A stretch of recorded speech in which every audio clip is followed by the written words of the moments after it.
미국의 캘리포니아주는 전 세계적으로 잘 알려진 관광지라고 합니다.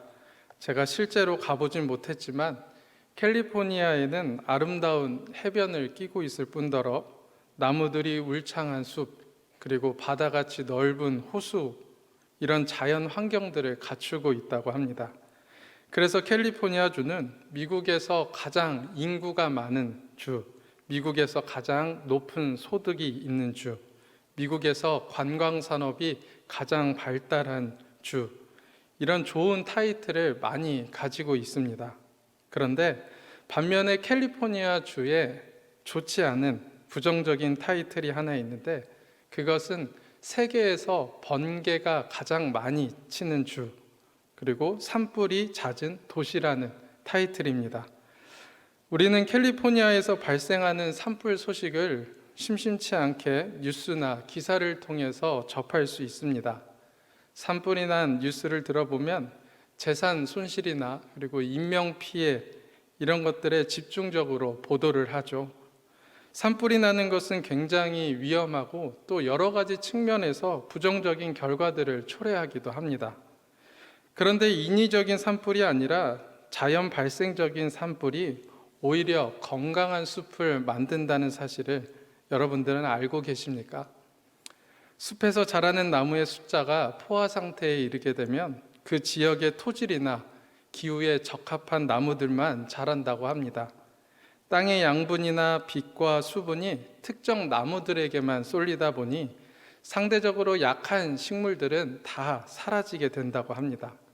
이러한 현상은 그 숲에 사는 동물들이나 곤충들에게까지도 영향을 미치게 됩니다. 먹이가 사라지고 생태 환경이 바뀌면서 그것을 의존해서 살아왔던 곤충이나 동물들은 사라지게 된다는 것이죠. 숲의 환경이 획일적으로 바뀌게 되면서 생태계의 균형이 깨지고 만다는 겁니다.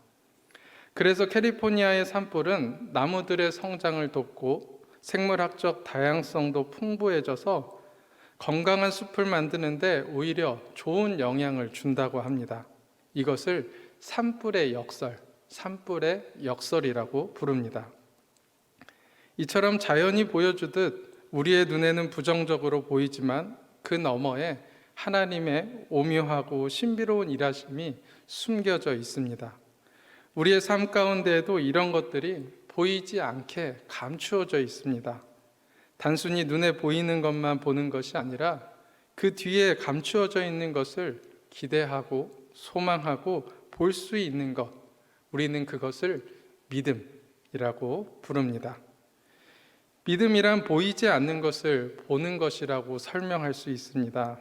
예를 들면 지금 금요 기도회가 진행되는 이 베델 성전 안에는 제한된 인원의 성도님들이 함께 모여 기도회를 하고 계십니다. 이곳에 계신 성도님들은 서로의 모습이 보이기 때문에 굳이 믿음을 필요로 하지 않고 우리가 지금 함께하고 있구나라고 생각할 수 있습니다. 그런데 지금 영상으로 온라인으로 금요 기도회에 참석하시는 분들은 이 성전 안을 볼 수가 없습니다. 아마 화면 속에 저만 보이실 겁니다.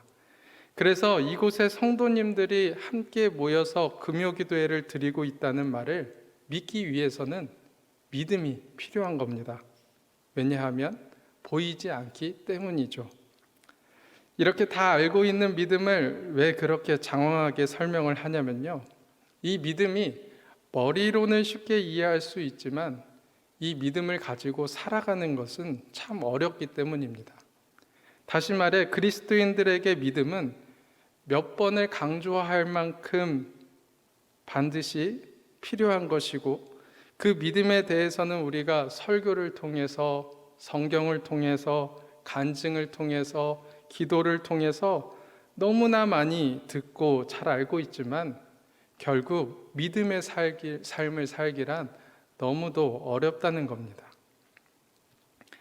하나님은 분명 일하고 계신데 그분의 일하심과 역사하심을 우리의 삶 속에서 바라보기란 참 어렵습니다. 왜냐하면 우리의 삶의 문제들로 혹은 다른 것들로 가려져서 보이지 않기 때문입니다. 우리의 눈앞에 있는 경제적인 것들이, 자녀의 문제들이, 건강의 문제들이 너무나 가까이 다가와서 그 너머가 보이지 않는다는 것이죠. 여러분, 손바닥을 한번 펴서요, 우리의 눈앞에 이렇게 가까이 한번 대보세요. 작은 손바닥이지만 손바닥을 펴서 눈앞에 대면 그 너머가 보이지 않습니다. 마치 우리의 삶이 그렇습니다. 실제로는 이렇게 손바닥만한 작은 문제들인데 이 문제들이 눈앞에 너무나 가까이 다가와서 앞을 가리니까 그 너머가 도저히 보이지 않는 거예요. 그래서 답답한 겁니다. 그래서 절망스럽고, 그래서 한숨만 남고 괴로운 겁니다. 오늘 본문에 하나님께서는 환상 가운데 에스겔 선지자를 부르셨습니다. 그리고는 그를 어디론가 데려가십니다. 하나님께서 에스겔을 어디로 데려가셨습니까? 마른 뼈들이 지면에 가득한 골짜기로 데려가셨습니다. 우리는 성경을 통해 텍스트로 이 광경을 상상해 보지만 이 광경을 에스겔이 직접 눈으로 보았을 때 어떤 감정이, 어떤 생각이 들었을까요? 마른 뼈들이 가득한 골짜기, 지면에 가득 쌓인 해골들을 보면서 에스겔은 무슨 생각을 했을까요? 아마도 에스겔이 느꼈을 절망적이고 안타까운 마음은 우리가 생각하는 것보다 훨씬 더 컸을 겁니다. 신명기서에 하나님의 심판이 임할 때의 모습을 이렇게 경고하고 있습니다. 여호와께서 내 적군 앞에서 너를 패하게 하시리니 내가 그들을 치러 한 길로 나가서 그들 앞에서 7길로 도망할 것이며 내가 또 땅의 모든 나라 중에 흩어지고 내 시체가 공중의 모든 새와 땅의 짐승들의 밥이 될 것이나 그것들을 쫓아줄 자가 없을 것이며. 이 마른 뼈들은 그야말로 오랫동안 방치된 시체들이었습니다. 죽은 시체들을 짐승들이 먹고 벌레들이 파먹고 썩고 말랐습니다. 그래서 유대인들은 죽은 자를 장사 지내지 못하는 것을 굉장히 큰 수치라고 생각을 합니다. 형제나 가족의 수치로만 끝나는 것이 아니라 이웃과 마을에도 영향을 미칠 만큼 죽은 자를 장사 지내지 못하는 것은 대단한 수치였습니다. 마른 뼈들이 골짜기에 쌓여 있었다는 것은 죽은 자들을 장사 지내줄 사람, 묻어줄 사람, 그들을 도울 사람이 하나도 없이 다 끊겼다는 것을 의미합니다.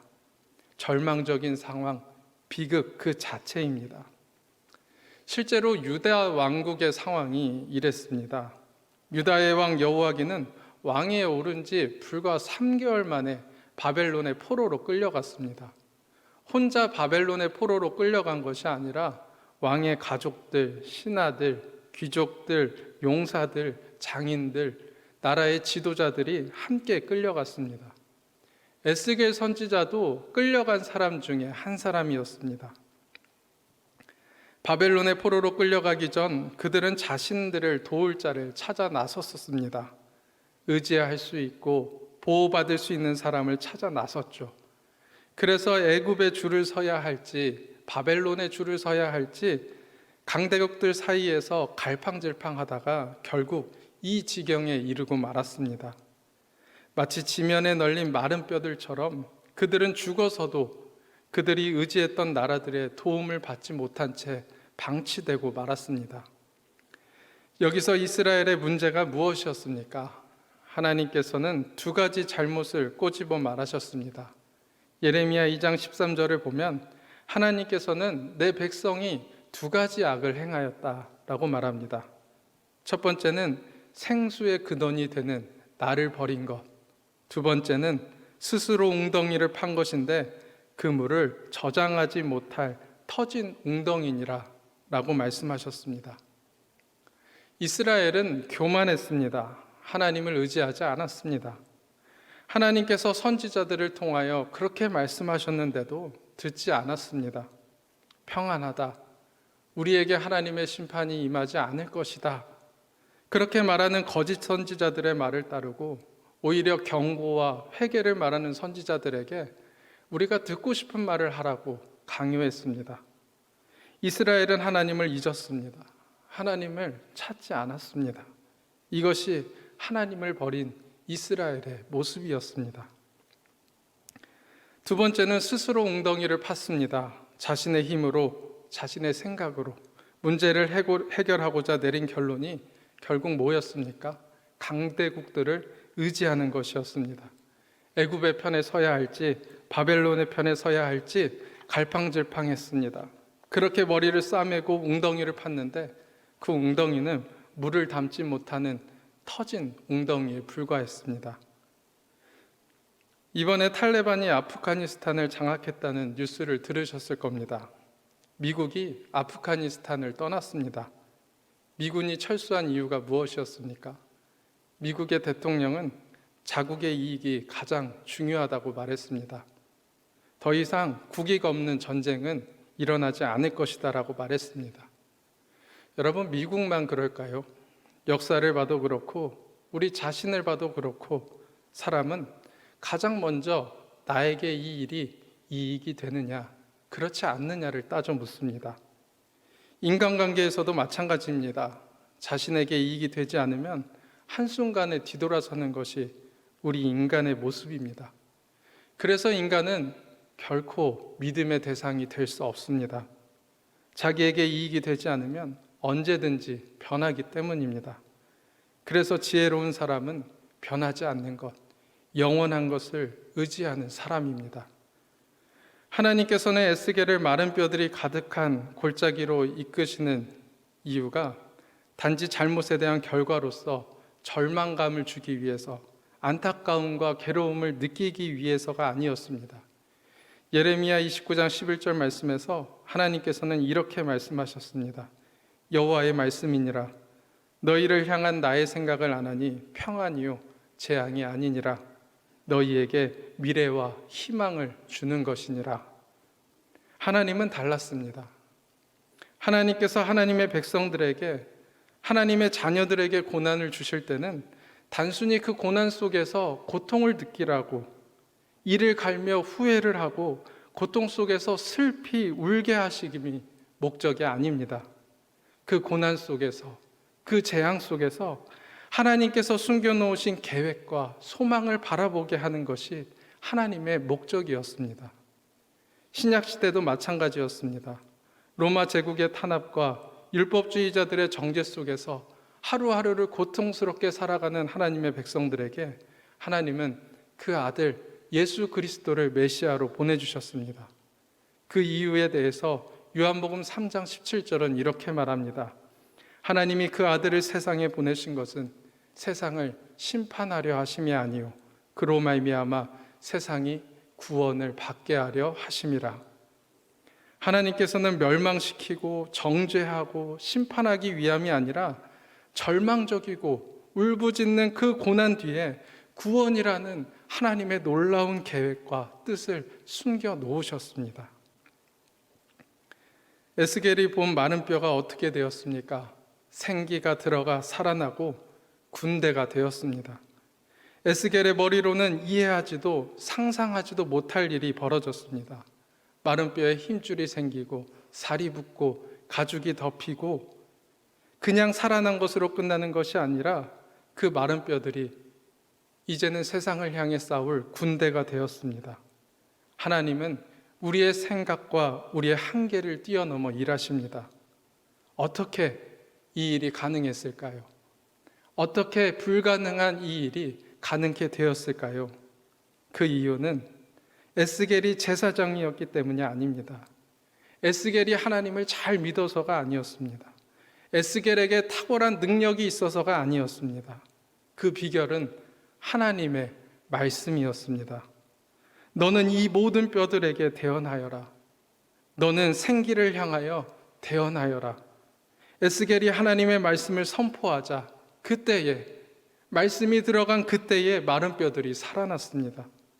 사람에게 능력이 있는 것이 아니라 하나님 말씀 그 자체에 능력이 있고 생명이 있습니다. 그렇기 때문에 하나님의 말씀을 들은 뼈들이 살아날 수 있었습니다. 그리고 에스겔은 이 환상을 통해 지금 눈앞에 보이는 이스라엘의 현실은 절망적이고 회복할 가능성이라는 눈꼽만큼도 보이지 않지만 그에게는 담대한 믿음이 생겼습니다. 아, 하나님이 하시면 되는구나. 이 믿음으로 말미암아 그 고난 뒤편에 감춰진 하나님의 회복과 소망을 보게 되었습니다. 오늘 금요기도에 함께 나눈 이 본문의 말씀은 이번 교회학교 여름 성경학교 수련회 주제 말씀입니다. 아마 성도님들 중에는 이 본문이 여름 성경학교 주제 말씀이었다는 것을 오늘 아신 분들도 계실 겁니다. 그도 그럴 것이 코로나 이전이었다면 교육관 외벽에 대형 현수막도 걸어놓고 교회 곳곳에 포스터도 놓고 배너도 세워서 홍보를 했을 겁니다. 사실 개인적으로 이것이 온라인의 한계라고 생각을 합니다. 여름 성경학교 여름 수련회는 우리의 다음 세대들, 교회 학교 아이들에게 굉장히 중요한 시간이고 중요한 프로그램 중 하나입니다. 우리 담임 목사님께서도 수련회 때 하나님께 기도하며 서원하셨다고 설교 중에 말씀하신 바가 있습니다. 저 역시도 청년부 시절 수련회를 통해 찬양하고 기도하면서 많은 은혜를 받았습니다. 아마 이곳에 계신 우리 성도님들도 그런 시간들이 있을 겁니다. 이 중요한 행사에 함께 모이지 못하고 온라인으로 하기에는 포기하고 이뤄야 될 것들이 너무나 많았습니다. 아무리 온라인으로 뜨겁게 찬양을 하고 기도를 해도 현장에 모였을 때 하나님께서 부어주시는 그 은혜를 경험하기란 정말 쉽지 않습니다. 여름 성경학교 바로 전주에 정부 방침이 4단계로 격상되고 영상으로 성경학교를 준비하면서 아쉬운 마음이 참 많이 들었습니다. 다음 세대인 우리의 자녀들의 신앙생활에 대해 불안하기도 하고 염려도 많이 됐습니다. 2년 동안 2번의 기회를 날려버리는 것 같았고 시간은 야속하게 흘러가는 것 같았습니다. 온라인으로 하는 여름 성경학교 수련회를 열심히 준비한다고는 했지만 이 아쉬움과 걱정들을 떨쳐내기에는 부족했습니다. 자꾸만 영상으로 하는 성경학교의 한계에 대해서 부정적인 생각들이 찾아왔습니다. 그런데 지난주 토요일 여름 성경학교를 마치고 가정에서 우리 아이들이 예배 드리는 모습, 성경학교 프로그램을 하는 모습, 찬양하는 모습, 기도하는 모습을 사진과 동영상으로 부모님들께 받았습니다. 부모님이 교회학교 선생님이 되어 열심히 참여하고 재밌게 즐기면서 활짝 웃는 우리 어린 아이들의 모습을 보면서 우리 아이들이 정말 기특하고 대견했습니다. 그리고 우리 부모님들이 선생님들을 대신해서 너무나 열심히 지도해 주셔서 참 감사했습니다. 그 중에 한 가정에서 아이가 기도하는 모습을 동영상으로 찍어서 보내왔는데요. 아이의 기도의 내용이 이렇습니다. 하나님, 코로나 바이러스가 심해졌어요. 변이 바이러스가 생겼대요. 코로나가 없어져서 빨리 교회에 갈 수 있게 해주세요. 이 기도를 듣고 있는데 서운했던 마음에 마치 한 줄기 빛처럼 희망을 보게 되었습니다. 온라인으로 드리는 교회학교 예배의 한계를 느끼면서 속상해하고 있었는데 이 기도를 들으면서 갑자기 이런 생각이 들었습니다. 마치 장거리 연애하는 연인들이 서로를 보지 못해 아쉬움이 있는 것처럼 우리 교회학교 아이들이 교회에서 예배 드리는 것을 정말로 많이 기다리고 있구나. 만나고 싶어도 만나지 못하는 연인이 서로가 그리워서 편지를 쓰고 문자를 보내고 영상통화를 하듯이 우리 교회학교 아이들이 지금은 영상으로 만나지만 교회에 와서 예배를 드릴 때 그 기쁨이 2배가 되고 3배가 될 수 있겠구나. 엄마의 품에 안겨서 기도를 하고 아직 어려서 말 못하는 아이를 부둥켜 안고 성경 봉독을 하는 아빠의 모습을 통해 신앙교육이 교회 학교에서 끝나는 것이 아니라 가정으로 흘러가고 있음을 느낄 수 있었습니다. 가정에서 회복되는 신앙들의 모습을 보게 되었습니다. 한계가 있으니까 그냥 포기하고 내버려 두고 이대로만 유지하는 것이 아니라 더 잘해야겠구나, 더 열심히 준비해야겠구나, 그런 생각이 들었습니다. 도림교회 성도 여러분, 에스겔에게 하나님께서 잔소리처럼 계속해서 반복하시는 말씀이 있습니다. 에스겔서에만 무려 65번이나 똑같은 말을 반복하십니다. 그 말은 내가 여호와인 줄을 알리라. 내가 여호와인 줄 알리라 하는 말입니다. 내가 그들이 대적할 때에 내가 여호와인 줄 너희가 알리라. 내가 애굽을 벌하면 그 백성이 나를 여호와인 줄 알리라. 내가 내게 내 언약을 세워 내가 여호와인 줄 내게 알게 하리라. 너희 속에 생기를 넣으리니 너희가 살아나리라. 또 내가 여호와인 줄 너희가 알리라. 그렇습니다. 하나님의 일은 하나님께서 하십니다. 우리의 연약함이 방해될 수가 없습니다. 우리의 못남이 하나님의 일을 막아서지 못합니다. 하나님께서는 그것들을 뚫고 넘어서서 하나님께서 약속하신 바를 성실하게 그리고 묵묵하게 반드시 이루어내십니다. 하나님께서 오늘 우리에게 마른 뼈의 환상을 보여주시지 않았지만 오늘 우리는 말씀을 통하여 하나님의 약속에 대한 확신을 갖게 됩니다. 내 힘으로 일어서는 것이 아닙니다. 내가 가진 자원으로 애써 이겨내는 것이 아닙니다. 그리스도인은 하나님의 말씀을 통해 일어섭니다. 하나님의 약속에 대한 확신으로 인내하며 기다립니다. 절망할 수밖에 없는 상황 속에서도 소망을 가질 수 있습니다. 하나님께서 오늘 우리에게 물으십니다. 인자야, 이 뼈들이 살겠느냐? 믿음으로 고난 너머에 있는 하나님의 계획과 섭리를 바라보시기 바랍니다. 그곳에 숨겨놓으신 소망과 희망을 기대하는 도림의 모든 성도님들이 되시길 간절히 소망합니다. 기도하시겠습니다. 너는 내게 부르짖으라 그리하면 응답하겠다 약속하신 하나님, 이 시간 이곳에서 가정에서 일터에서 삶의 자리에서 기도하는 주님의 자녀들을 기억하여 주시옵소서. 하나님 앞에 우리가 할 수 없음을 고백하며 손들고 기도하는 주님의 백성들을 긍휼히 여겨주시고 고난 너머에 있는 소망을 바라보게 하여 주시옵소서. 믿고 구함으로 강구하게 하시고 우리의 입술에 감사와 찬양과 간증이 날마다 고백되게 하여 주시옵소서. 주님 앞에 귀한 예물을 올려드립니다. 감사헌금과 선교헌금 1,000번째로 하나님께 예물을 드립니다. 하나님께 드리는 이 예물을 기뻐 받아주시고 이 예물이 쓰이는 곳곳마다 복음이 전파되고 하나님의 능력과 영광이 나타나게 하여 주시옵소서. 예수님의 이름으로 기도드립니다. 아멘.